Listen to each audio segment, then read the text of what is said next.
ಇವತ್ತು ರಾಜ್ಯದ ಘನತೆವೆತ್ತ ರಾಜ್ಯಪಾಲರನ್ನ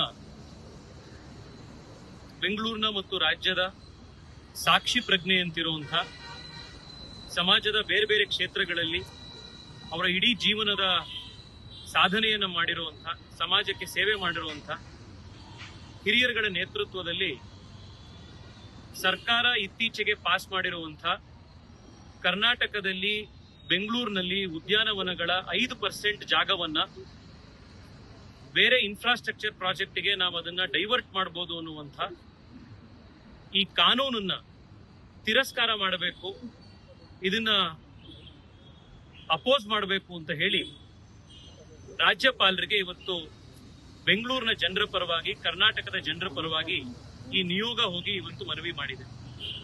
ಈ ನಿಯೋಗದಲ್ಲಿ ಹಿರಿಯ ಪರಿಸರವಾದಿಗಳು, ಎನ್ವೈರನ್ಮೆಂಟ್ ಮತ್ತು ಫಾರೆಸ್ಟ್ ಡಿಪಾರ್ಟ್ಮೆಂಟ್ ನಲ್ಲಿ ಸೆಕ್ರೆಟರಿ ಆಗಿ ಕೆಲಸ ಮಾಡಿದಂತಹ, ಬೆಂಗಳೂರಿನಲ್ಲಿ ಕಬ್ಬನ್ ಪಾರ್ಕು, ಲಾಲ್ಬಾಗು, ಬೆಂಗಳೂರಿನ ಬಯೋ ಪಾರ್ಕ್ಗಳು ಇದನ್ನ ಉಳಿಸೋದ್ರಲ್ಲಿ ಬೆಳೆಸೋದ್ರಲ್ಲಿ ತಮ್ಮ ಇಡೀ ಜೀವನದ ಸಾಧನೆ ಮಾಡಿರುವಂತಹ ಯಲ್ಲಪ್ಪ ರೆಡ್ಡಿ ಅವರು, ಕರ್ನಾಟಕ ಸರ್ಕಾರದಲ್ಲಿ ಮುಖ್ಯ ಕಾರ್ಯದರ್ಶಿಗಳಾಗಿ ತಮ್ಮ ಇಡೀ ಜೀವನದ ಸೇವೆಯನ್ನು ಸಲ್ಲಿಸಿದಂಥ, ಪ್ರಾಮಾಣಿಕತೆಗೆ, ದಕ್ಷತೆಗೆ ಮತ್ತೊಂದು ಹೆಸರಾಗಿದ್ದಂಥ ಹಿರಿಯ ಅಧಿಕಾರಿಗಳಾಗಿದ್ದಂಥ ರವೀಂದ್ರ ಸರ್ ಕೂಡ ಈ ಡೆಲಿಗೇಷನ್ ಅಲ್ಲಿ ಬಂದಿದ್ದಾರೆ.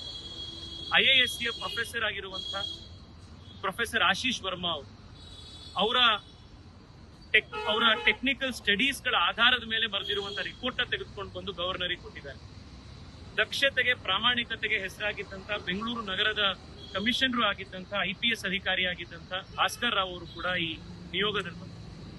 ಇನ್ನು ಸತ್ಯ ಅವರು, ದೇವರೇ ಅವರು, ನಮ್ಮ ಲಾಲ್ಬಾಗ್ ಮತ್ತು ಕಬ್ಬನ್ ಪಾರ್ಕ್ ವಾಕರ್ಸ್ ಅಸೋಸಿಯೇಷನ್ ನಾಯಕರುಗಳಾಗಿರುವಂತಹ ನಮ್ಮ ಉಮೇಶ್ ಅವರು, ಸ್ಯಾಂಕಿ ಟ್ಯಾಂಕ್ ನ ವಿನೋದ್ ಅವರು, ನಮ್ಮ ಸ್ಯಾಂಕಿ ಟ್ಯಾಂಕ್ ನಲ್ಲಿ, ಯಾಕೆಂದ್ರೆ ಈ ಟನಲ್ ರೋಡ್ ನ ಎಂಟ್ರಿ ಒಂದ್ ಕಡೆ ಲಾಲ್ಬಾಗು, ಇನ್ನೊಂದ್ ಕಡೆ ಸ್ಯಾಂಕಿ ಟ್ಯಾಂಕ್, ಎರಡನ್ನೂ ಕೂಡ ನುಂಗಕ್ಕೆ ಹೊರಟಿರುವಂತಹ ಪ್ರಾಜೆಕ್ಟ್ ಇದು. ಸ್ಯಾಂಕಿ ಟ್ಯಾಂಕ್ ನ ವಾಕಿಂಗ್ ಅಸೋಸಿಯೇಷನ್, ಅಲ್ಲಿನ ಜೈಕುಮಾರ್ ಅವರು ಕೂಡ ಅಲ್ಲಿಂದ ಬಂದಿದ್ದಾರೆ. ಇನ್ನು ಬಹಳಷ್ಟು ಜನ ಹಿರಿಯರು ಗವರ್ನರ್ನ ಮೀಟ್ ಮಾಡಿ ನಾವಿವತ್ತು ಮನವಿ ಮಾಡಿದ್ದೀವಿ. ಮುಖ್ಯವಾಗಿ ಇದರಲ್ಲಿ 3 ವಿಷಯ. ಮೊದಲನೇದು, ರಾಜ್ಯ ಸರ್ಕಾರ ರಿಯಲ್ ಎಸ್ಟೇಟ್ ಮಾಡಬೇಕು ಅನ್ನುವಂತಹ ಏಕೈಕ ಉದ್ದೇಶದಿಂದ ಬೆಂಗಳೂರಿನ ಕರ್ನಾಟಕದ ಉದ್ಯಾನವನಗಳ ಮೇಲೆ ಕಣ್ಬಿಟ್ಟಿದೆ. 5% ಅಂತಂದ್ರೆ ಲಾಲ್ಬಾಗ್ನ 12ರಿಂದ 14 ಎಕರೆ ಬೆಂಗಳೂರಿನ ಗಾರ್ಡನ್ ಸಿಟಿ ಅಂತ ಕರೀತಾ ಇದ್ದೀವಿ. ಈ ಗಾರ್ಡನ್ ಸಿಟಿ ಬೆಂಗಳೂರಿನ ಗಾರ್ಡನ್ಗಳ ಮೇಲೆ, ಬೆಂಗಳೂರಿನ ಪಾರ್ಕ್ಗಳ ಮೇಲೆ ಸರ್ಕಾರ ಇವತ್ತು ಯುದ್ಧ ಸಾರಿದೆ. ಈ ಟನಲ್ ರೋಡ್ ನ ಮಾಡಬೇಕು ಅನ್ನುವಂತ ಏಕೈಕ ಉದ್ದೇಶದಿಂದ ಈ ಕಾನೂನನ್ನ ಇವತ್ತು ಸರ್ಕಾರ ಯಾವುದೇ ಚರ್ಚೆ ಇಲ್ದಲೆ ಹೇಳಿಗಳಂತೆ ಸರ್ಕಾರ ಇದನ್ನ ಇವತ್ತು ಪಾಸ್ ಮಾಡಿದೆ. ಎರಡನೇದು, ಕಳೆದ 1 ವರ್ಷದಿಂದ ಪ್ರತಿ ಭಾನುವಾರ ಲಾಲ್ಬಾಗ್ನಲ್ಲಿ ಜನ ಈ ಟನಲ್ ರೋಡ್ ಬೇಡ, ಟನಲ್ ರೋಡ್ ನಿಂದಾಗಿ ಲಾಲ್ಬಾಗಿಗೆ ಇರ್ರಿವರ್ಸಿಬಲ್ ಡ್ಯಾಮೇಜ್ ಆಗತ್ತೆ, ಬೆಂಗಳೂರಿಗೆ ಇದರಿಂದ ಯಾವುದೇ ರೀತಿ ಉಪಯೋಗ ಇಲ್ಲ ಅಂತ ಹೇಳಿ ಜನ ಪ್ರತಿ ವಾರ ಹೋರಾಟ ಮಾಡ್ತಿದ್ರು ಕೂಡ ಸರ್ಕಾರ ದುರಹಂಕಾರದಿಂದ ನಾವು ಮಾಡೇ ಮಾಡ್ತೀವಿ, ಇದನ್ನ ಜನ ವಿರೋಧ ಆದ್ರೂ ಮಾಡೇ ಮಾಡ್ತೀವಿ ಅಂತ ಹೊರಟಿದೆ. ಇದರಲ್ಲಿ ಸರ್ಕಾರಕ್ಕೆ ಏನ್ ಇಂಟ್ರೆಸ್ಟ್ ಇದೆ ಅನ್ನುವಂಥದ್ದನ್ನ ಬಾಯಿ ಬಿಟ್ಟು ಹೇಳೋ ಅವಶ್ಯಕತೆ ಇಲ್ಲ. ಸಾವಿರಾರು ಕೋಟಿ ರೂಪಾಯಿ ಯೋಜನೆ ಇದೆ. 2028 ಎಲೆಕ್ಷನ್ಗೆ ಬೇಕಾಗೋದಿಕ್ಕೆ ಫಂಡ್ ಕಲೆಕ್ಷನ್ ಮಾಡ್ಲಿಕ್ಕೆ ಹೊರಟಿರುವಂತ ಯೋಜನೆ ಇದೆ. ಮೂರನೇದು, ಇದು ಭ್ರಷ್ಟಾಚಾರದ ಕೂಸಿದೆ.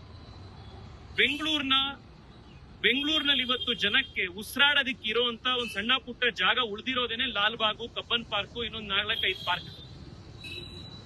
ಇವ್ರ ಯೋಗ್ಯತೆಗೆ ಹೊಸ ಪಾರ್ಕ್ ಮಾಡ್ಲಿಕ್ಕೆ, ಇನ್ನೊಂದು ಜಾಗ ಮಾಡ್ಲಿಕ್ಕೆ, ಒಂದು ಇರುವಂತ ಹಸಿರು ಜಾಗನ ಉಳಿಸ್ಲಿಕ್ಕೆ ಆಗ್ದಲೇ ಇದ್ರೆ, ಯಾರೋ ಪುಣ್ಯಾತ್ಮರುಗಳು ಹಿಂದೆ ಮಾಡಿರೋದನ್ನ ಹಾಳು ಮಾಡುವಂತದ್ದಂತೂ ಇವರು ಮಾಡ್ದಲೇ ಇದ್ರೆ ಸಾಕಾಯ್ತು. ಯಲ್ಲಪ್ಪ ರೆಡ್ಡಿ ಅವರಿಗೆ ಮಾತನಾಡ್ತಾ ನಮಗೆ ಹೇಳೋದು, ಸರ್ಕಾರಕ್ಕೆ ಇದರಿಂದ ಎಷ್ಟು 1000 ಕೋಟಿ ರೂಪಾಯಿ ವಾಪಸ್ಸು ಲಂಚ ಸಿಗತ್ತೆ ನಿಮ್ಗೆ ಅಂತ ನೀವು ನಮಗೆ ನಂಬರ್ ಹೇಳ್ಬಿಡಿ. ನಾವೇನೆ ಬೆಂಗಳೂರು ಜನ ನಾವೇ ಎಲ್ಲ ಕೊಟ್ಬಿಡ್ತೀವಿ ನಿಮಗೆ. ಈ ಯೋಜನೆ ಕೈ ಬಿಟ್ಬಿಡಿ. ನಿಮಗೆ ಇಷ್ಟು 1000 ಕೋಟಿ ಬರುತ್ತೆ ಇದರಿಂದ ಕಿಕ್ ಬ್ಯಾಕ್, ಇಷ್ಟು 1000 ಕೋಟಿ ಇದರಿಂದ ಲಂಚ ಬರುತ್ತೆ ಅಂತ ಇದಕ್ಕೋಸ್ಕರ ನೀವು ಮಾಡಕ್ ಹೊರಟಿದ್ದೀರಲ್ಲ, ಅದ್ ಎಷ್ಟು ಕೋಟಿ ಬರುತ್ತೆ ನಿಮ್ಗೆ ಅಂತ ಹೇಳ್ಬಿಡ್ಲಿ ಮುಖ್ಯಮಂತ್ರಿ. ಅದನ್ನ ಸಾರ್ವಜನಿಕರ ಹತ್ರ ನಾವೇ ಎಲ್ರು ರವೀಂದ್ರ 6 ಕೋಟಿ ಜನ ಇದ್ದೀವಿ ಸರ್. ಕರ್ನಾಟಕದ 500 ರೂಪಾಯಿ ಕೊಟ್ಟರು ಕೂಡ ಎಷ್ಟಾಗುತ್ತೆ? ನಾವೆಲ್ಲರೂ ಸೇರಿ ಚಂದ ಎತ್ತಿ ನಿಮಗೆ ಕೊಟ್ಬಿಡ್ತೀವಿ. ದಯವಿಟ್ಟು ಬೆಂಗಳೂರನ್ನ ನೀವು ಉಳಿಸಿ. ನಮ್ ಲಾಲ್ಬಾಗನ್ನ, ಕಬ್ಬನ್ ಪಾರ್ಕ್ ಅನ್ನ ನಿಮಗೆ ರಿಯಲ್ ಎಸ್ಟೇಟ್ ಮಾಡಕ್ಕೆ ಇನ್ನೂ ಸಾವಿರಾರು ಜಾಗಗಳಿವೆ. ದಯವಿಟ್ಟು ಬೆಂಗಳೂರಿನ ಹೃದಯ ಭಾಗದಲ್ಲಿರುವಂತ, ಬೆಂಗಳೂರು ಉಸಿರಾಡಕ್ಕೆ ಇವತ್ತು ಕಾರಣ ಆಗಿರುವಂತ ಕಬ್ಬನ್ ಪಾರ್ಕ್, ಲಾಲ್ಬಾಗನ್ನ ದಯವಿಟ್ಟು ಉಳಿಸಿ, ನಮ್ಮ ಉದ್ಯಾನವನಗಳನ್ನು ಉಳಿಸಿ ಅಂತ ಮುಖ್ಯಮಂತ್ರಿಗಳಿಗೆ ನಾವು ಮನವಿ ಮಾಡ್ತಾ ಇದ್ದೀವಿ. ಇವತ್ತು ರಾಜ್ಯಪಾಲರು ಕೂಡ ಇದನ್ನ ನಾವು ಪರಿಷ್ಕರಣೆ ಮಾಡ್ತೀವಿ ಅಂತ ಹೇಳಿದ್ರು. ಸುಪ್ರೀಂ ಕೋರ್ಟ್ನ 3 ಜಡ್ಜ್ಮೆಂಟ್ಗಳಿವೆ. ಯಾವುದೇ ಕಾರಣಕ್ಕೂ ಕೂಡ ಸಿಎ ಸೈಟ್ಗಳನ್ನ ಮತ್ತು ಡಿಕ್ಲೇರ್ಡ್ ಪಾರ್ಕ್ಗಳನ್ನ ಡೈವರ್ಟ್ ಮಾಡಲಿಕ್ಕೆ ಸಾಧ್ಯ ಇಲ್ಲ ಅನ್ನುವಂತ ಸುಪ್ರೀಂ ಕೋರ್ಟ್ ಜಡ್ಜ್ಮೆಂಟ್ಗಳು ಇವೆ. ಈ ಕಾನೂನು ಸುಪ್ರೀಂ ಕೋರ್ಟ್ ಜಡ್ಜ್ಮೆಂಟ್ ಅನ್ನು ಕೂಡ ಉಲ್ಲಂಘನೆ ಮಾಡಿರುವಂತ ಅನ್ಕಾನ್ಸ್ಟಿಟ್ಯೂಷನಲ್ ಕಾನೂನು. ಇದನ್ನು ಕೂಡ ನಾವು ಪರಿಶೀಲಿಸ್ತೀವಿ ಅಂತ ಗವರ್ನರ್ ಹೇಳಿದ್ದಾರೆ. ನಾವು ಅವರಿಗೆ ಕೃತಜ್ಞತೆ ಸಲ್ಲಿಸ್ತಾ ಇದ್ದೀವಿ. ಇನ್ನೊಂದು, ಇದೇ ಭಾನುವಾರ ಬೆಳಗ್ಗೆ 7:15 ಲಾಲ್ಬಾಗ್ನಲ್ಲಿ ಯಲ್ಲಪ್ಪ ರೆಡ್ಡಿ ಸಾಹೇಬರ ನೇತೃತ್ವದಲ್ಲಿ, ರವೀಂದ್ರ ಸಾಹೇಬರ ನೇತೃತ್ವದಲ್ಲಿ ಲಾಲ್ಬಾಗ್ನಲ್ಲಿ ಲಾಲ್ಬಾಗ್ ಉಳಿಸಿ, ಬೆಂಗಳೂರಿನ ಪಾರ್ಕ್ಗಳನ್ನು ಉಳಿಸಿ ಎನ್ನುವಂತಹ ಒಂದು ಪಾದಯಾತ್ರೆ ಲಾಲ್ಬಾಗ್ನ ಒಳಗಡೆನೆ ಬೆಳಗ್ಗೆ 7:15 ಆಗುವಂತದ್ದು. ನಾನು ಬೆಂಗಳೂರಿನ ಜನರಲ್ಲಿ ಮನವಿ ಮಾಡ್ತಾ ಇದ್ದೆ, ಬೆಂಗಳೂರಿನ ಬಗ್ಗೆ ಕಾಳಜಿ ಇರುವಂತ, ಬೆಂಗಳೂರಿನ ಕೆರೆ ಕಟ್ಟೆ, ಬೆಂಗಳೂರಿನ ಹಸಿರು, ಬೆಂಗಳೂರಿನ ಕೆರೆಗಳ ಬಗ್ಗೆ ಕಾಳಜಿ ಇರುವಂತ ಪ್ರತಿಯೊಬ್ಬರಲ್ಲಿ ನಾನು ಮನವಿ ಮಾಡ್ತಾ ಇದ್ದೆ. 7:15 ಬೆಳಗ್ಗೆ ಲಾಲ್ಬಾಗ್ನಲ್ಲಿ ತಾವು ದಯವಿಟ್ಟು ಬನ್ನಿ. ದಯವಿಟ್ಟು ಲಾಲ್ಬಾಗ್ನಲ್ಲೇನೆ ನಾವು ಒಬ್ರಿಗೊಬ್ರು ಕೈ ಹಿಡ್ಕೊಂಡು ಹೆಜ್ಜೆ ಹಾಕೋಣ. ನಮ್ಮ ಊರನ್ನ ಉಳಿಸುವಂತ ಕೆಂಪೇಗೌಡರು, ವಿಶ್ವೇಶ್ವರಯ್ಯನವರು ಕಟ್ಟಿರುವಂತ, ಬೆಳೆಸಿದಂತ ಈ ಊರನ್ನ ಮುಂದಿನ ಪೀಳಿಗೆ ಉಳಿಸುವಂತ ಜವಾಬ್ದಾರಿ ನಮ್ಮೆಲ್ಲರದ್ದು. ವಿಶೇಷವಾಗಿ ನಾನು ಯುವಕರಲ್ಲಿ ರಿಕ್ವೆಸ್ಟ್ ಮಾಡ್ತಾ ಇದ್ದೀನಿ, ಯಲ್ಲಪ್ಪ ರೆಡ್ಡಿ ಅವರು, ರವೀಂದ್ರ ಅವರು ಈ ವಯಸ್ಸಿನಲ್ಲಿ ಈ ಹಿರಿಯ ಮುಂದೆ ಬರ್ತಾ ಇದ್ದಾರೆ, ಹೋರಾಟ ಮಾಡಕ್ಕೆ ಅವರು ಉತ್ಸಾಹ ಕೊಡ್ತಾ ಇದ್ದಾರೆ ಅಂತಂದ್ರೆ ನಾವು ಮನೇಲಿ ಕೈ ಕಟ್ಕೊಂಡು ಕೂತ್ಕೊಂಡ್ರೆ ಇದು ಯಾವುದು ಉಳಿಯಲ್ಲ. ಇದು ಜನಾಂದೋಲನ ಆಗ್ತದೆ. ಇದು ಬಿಜೆಪಿ ಕಾಂಗ್ರೆಸ್ ಇಶ್ಯೂ ಅಲ್ಲ. ಇದು ಬೆಂಗಳೂರಿನ ಸಮಸ್ತ ಕನ್ನಡಿಗರ ಇಶ್ಯೂ. ಇದು 6 ಕೋಟಿ ಕನ್ನಡಿಗರ ಇಶ್ಯೂ. ನಾನು ಕರ್ನಾಟಕದ ಎಲ್ಲ ಶಾಸಕರಲ್ಲೂ ಕೇಳ್ತಾ ಇದ್ದೀನಿ, ಬಿಜೆಪಿ, ಕಾಂಗ್ರೆಸ್, ಜೆಡಿಎಸ್ ಮರ್ತು ನಾನು ಕೇಳ್ತಾ ಇದ್ದೀನಿ, ನಿಮ್ಮ ಊರಲ್ಲಿರುವಂತಹ ಪಾರ್ಕ್ದು ಜಮೀನು ಈ ಕಾನೂನಿಂದಾಗಿ ನಾಳೆ ಕಸಿದುಕೊಳ್ಬಹುದು. ನಾಳೆ ನಮಗೆ ಉಸಿರಾಡಕ್ ಜಾಗ ಇರಲ್ಲ, ಕುಡಿಯಕ್ ನೀರಿರಲ್ಲ. ಬೆಂಗಳೂರಿನಲ್ಲಿ ಇವತ್ತು 1500, 1800 ಅಡಿ ಹೋದ್ರೂ ಕೂಡ ಇವತ್ತು ಬೋರ್ವೆಲ್ ಸಿಗ್ತಾ ಇಲ್ಲ. ಇಂಥ ಸ್ಥಿತಿಗೆ ನಾವಿವತ್ತು ಬೆಂಗಳೂರನ್ನ ದೂಡ್ತಾ ಇದೀವಿ. ಇದ್ರ ಮಧ್ಯದಲ್ಲೂ ರಿಯಲ್ ಎಸ್ಟೇಟ್ ಆಸೆಗೋಸ್ಕರ ಇರೋ ಲಾಲ್ಬಾಗು, ಕಬ್ಬನ್ ಪಾರ್ಕ್ 5% ತಗೋತೀವಿ, 10% ತಗೋತೀವಿ, 5 ಎಕರೆ 10 ಎಕರೆ ತಗೊಳ್ತೀವಿ ಅಂತಂದ್ರೆ ನಾಳೆ ಏನು ಉಳಿಯುತ್ತೆ? ದಯವಿಟ್ಟು ಎಲ್ಲರೂ ಕೂಡ ಈ ಜನಾಂದೋಲನಕ್ಕೆ ಭಾಗಿಯಾಗಬೇಕು, ನಿಮ್ ಜೊತೆಗಿರಬೇಕು ಅಂತ ಮನವಿ ಮಾಡ್ತಾ ಇದ್ದೀನಿ. ಕಡೆಯದಾಗಿ ನಾನು ಮುಖ್ಯಮಂತ್ರಿಗಳಿಗೆ ಹೇಳ್ತಾ ಇದ್ದೀನಿ, ಇದು ರಾಜಕೀಯ ಅಲ್ಲ, ಇದು ಜನರ ಇಶ್ಯೂ. ಅದಕ್ಕೋಸ್ಕರ ನಾವೆಲ್ಲರೂ ಮುಂದೆ ಬಂದಿದ್ದು.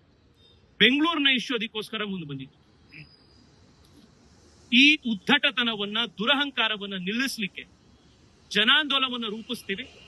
ಬೆಂಗಳೂರಿನ ಪ್ರತಿ ಗಲ್ಲಿಯಲ್ಲೂ ಕೂಡ ಜನ ಎದ್ದು ನಿಂತು ನಿಮ್ಮ ಸರ್ಕಾರದ ವಿರುದ್ಧ ಧ್ವನಿ ಎತ್ತುತ್ತಾರೆ, ಬೆಂಗಳೂರಿನ ಪರಿಸರವನ್ನ ಕಾಪಾಡ್ತಾರೆ. ಆ ಜನಾಂದೋಲನವನ್ನ ನಾವು ಮಾಡ್ತೀವಿ ಅಂತ ಹೇಳಿ ಮುಖ್ಯಮಂತ್ರಿಗಳಿಗೆ ಎಚ್ಚರಿಕೆಯನ್ನು ಈ ಸಂದರ್ಭದಲ್ಲಿ ಕೊಡ್ತಾ ಇದ್ದೀವಿ.